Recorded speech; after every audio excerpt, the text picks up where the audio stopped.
untuk cadangan dulu supaya anggaran kita semakin kuat. Untuk supaya menjaga defisit tetap 285. Antara itu juga untuk cadangan kalau kita perlu pengeluaran lebih yang tak terduga. Itu maksudnya kalau di anggaran apa sih Pak jadinya? Nggak semacam PNBP lain-lain ya. lain-lain. Kira-kira itu masuknya ke situ. Pak, itu asumsinya lah dividen totalnya berapa Pak? Misalnya 120T itu adalah berapa persen?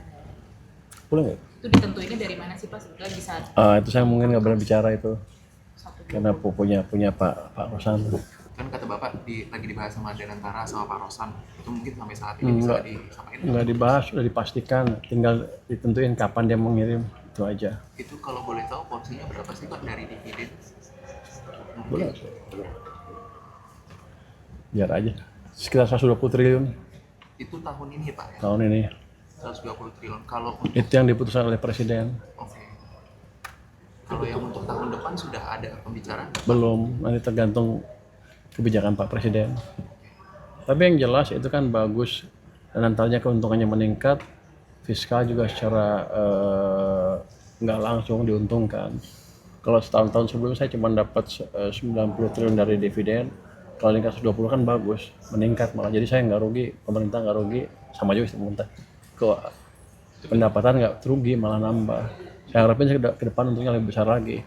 Masuk juga kami sepakat untuk mentraining kepala SPPG dan juga akuntan di dapur-dapur itu supaya comply terhadap tadi itu digitalisasi antara sistem AXIS dengan SPGN, sehingga pelaporan itu yang tadinya mungkin sulit, manual dan lain sebagainya itu kemudian by sistem itu kemudian pertanggungjawabannya jelas dan mekanisme caranya juga lebih mudah. Kira-kira itu yang bisa Mau penegasan aja anggaran alokasi 240 triliun itu apakah sudah termasuk anggaran? Sudah ini dong, sudah 240 itu sudah termasuk anggaran untuk operasional BGN-nya.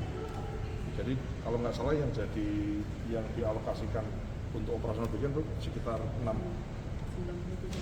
97%-nya adalah untuk makan, untuk program makannya. Jadi untuk operasional BGN sendiri sebetulnya hanya sekitar 3% dari anggaran itu. Ya, kalau 3 kali 240 ya sekitar 6T lah, 6, sekian lah. Ya, untuk fungsi pengawasan, untuk kemudian monitoring gaji-gaji, termasuk gaji kepala SPPG kan itu kan statusnya P3 kan digaji di tempat kita, jumlah totalnya 30.000 lebih. Jadi yang dipakai untuk dari 240 triliun itu yang dipakai secara rencana kita mau konversi menjadi MBG itu adalah 97% kali 240. Pak, kalau realisasi per year to date 2026 anggaran yang udah terserap dibuat MBG berapa Pak? Sekarang ini per kemarin ya kalau nggak salah hari apa Bu kemarin Bu? 56% per periode per hari kemarin ya. Per hari kemarin sudah 56%. Nominalnya mungkin Pak boleh disebut? 117 triliun sudah.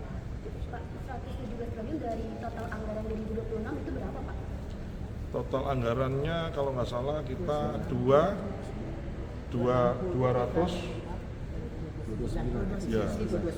Jadi dari 268 triliun itu kemudian kami sisir, itu kami efisiensikan menjadi 229 triliun. Dari 229 triliun itu terpakailah 117 triliun. Jadi 260 berapa tadi? 268 triliun menjadi 229 ada efisiensi di situ. Ya. Ada pembahasan soal insentif 6 juta per hari SPPG. Nanti itu nanti saya umumkan berikutnya. Lain-lain sudah cukup. Terima kasih. Pak Baya kan bilang itu bakal ikut mengawasi.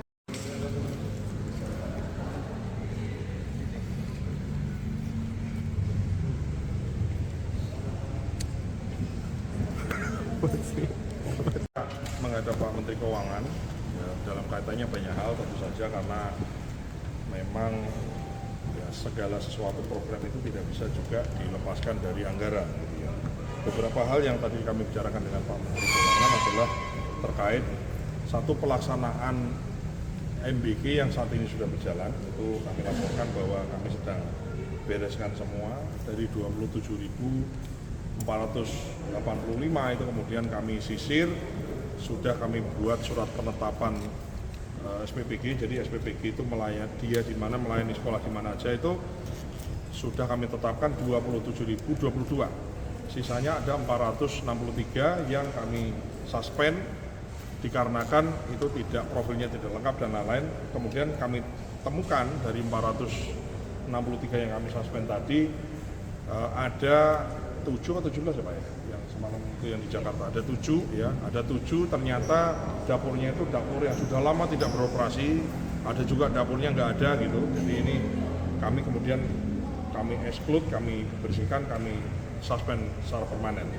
Dan kami masih menunggu dari sisanya 463 kami suspend. Kalau tidak ada laporan, kami cek lagi tidak ada, maka bisa disimpulkan bahwa memang itu dapurnya nggak pernah ada atau pernah ada tapi sudah nggak beroperasi lagi.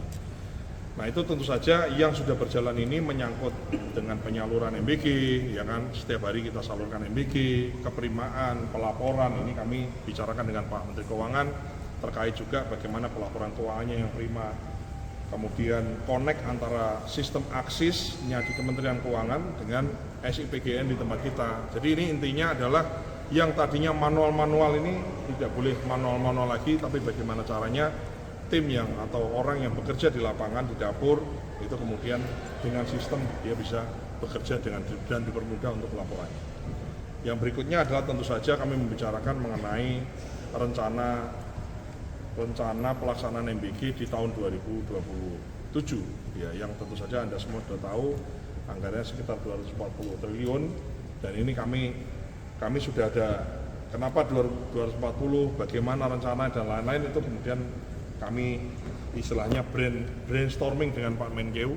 Jadi Pak Menkeu juga sedikit banyak juga beliau tahu, kami juga detailnya kami tahu sehingga kami brainstorming penyamaan frekuensi dan persepsi di antara saya dengan Pak Menteri dan juga di antara kami Eselon 1, ada Pak Waka, ada Bu Waka dan kita semua dengan Eselon 1 di Kementerian Keuangan. Selain itu kami juga membicarakan mengenai rencana kami untuk membuka atau mengaktifasi dapur-dapur di wilayah 3T yang sudah kami umumkan. Kami berharap di September ini kami akan mulai membuka dapur-dapur di wilayah 3T sebagaimana juga Anda sudah beritahu berdasarkan wawancara media dan lain-lain di waktu yang kemarin. Ada 2.700 yang sudah siap, kemudian kami secara bertahap akan kami buka, termasuk juga membuka dapur-dapur yang memang di situ banyak yang membutuhkan. Kan ada, Anda semua juga sudah tahu ada 13.000 dapur yang apa istilahnya yang dalam antrian. Nah dalam antrian ini kami sisir. Memang tidak terus kemudian 13.000-nya buka semua enggak ya. Itu kan baru ada juga yang masih titik. Nah titik itu kemudian kami exclude. Nah mana-mana yang sudah siap itu akan kami aktifasi sesuai dengan kebutuhan yang ada di wilayah. Bukan hanya di 3T prioritas, 3T, kemudian pondok pesantren yang memang belum, kemudian termasuk daerah-daerah khususnya di luar Jawa yang memang secara aglomerasi juga memang masih butuh dan dibutuhkan, itu kemudian secara bertahap kami buka. Nah pembukaan ini kan juga mengandung anggaran, di mana anggaran itu kami sesuaikan dan insya Allah tidak perlu adanya penambahan anggaran yang sekarang di 2026 ini insya Allah bisa kami maksimalkan tanpa ada penambahan anggaran sehingga kebutuhan MBG bagi wilayah-wilayah yang belum, bagi sekolah-sekolah yang belum, ada yang kirim video ke saya sekolah meminta MBG-nya segera dibuka di sekolahnya, ada yang kirim email, ada yang kirim surat, ada yang kirim DM di sosial media, itu kami lihat, ternyata memang masih banyak juga sekolah-sekolah yang memang belum mendapatkan program makan beli gratis, sementara sekolah di sebelahnya atau nggak jauh dari sekolah itu sudah mendapatkan MBG.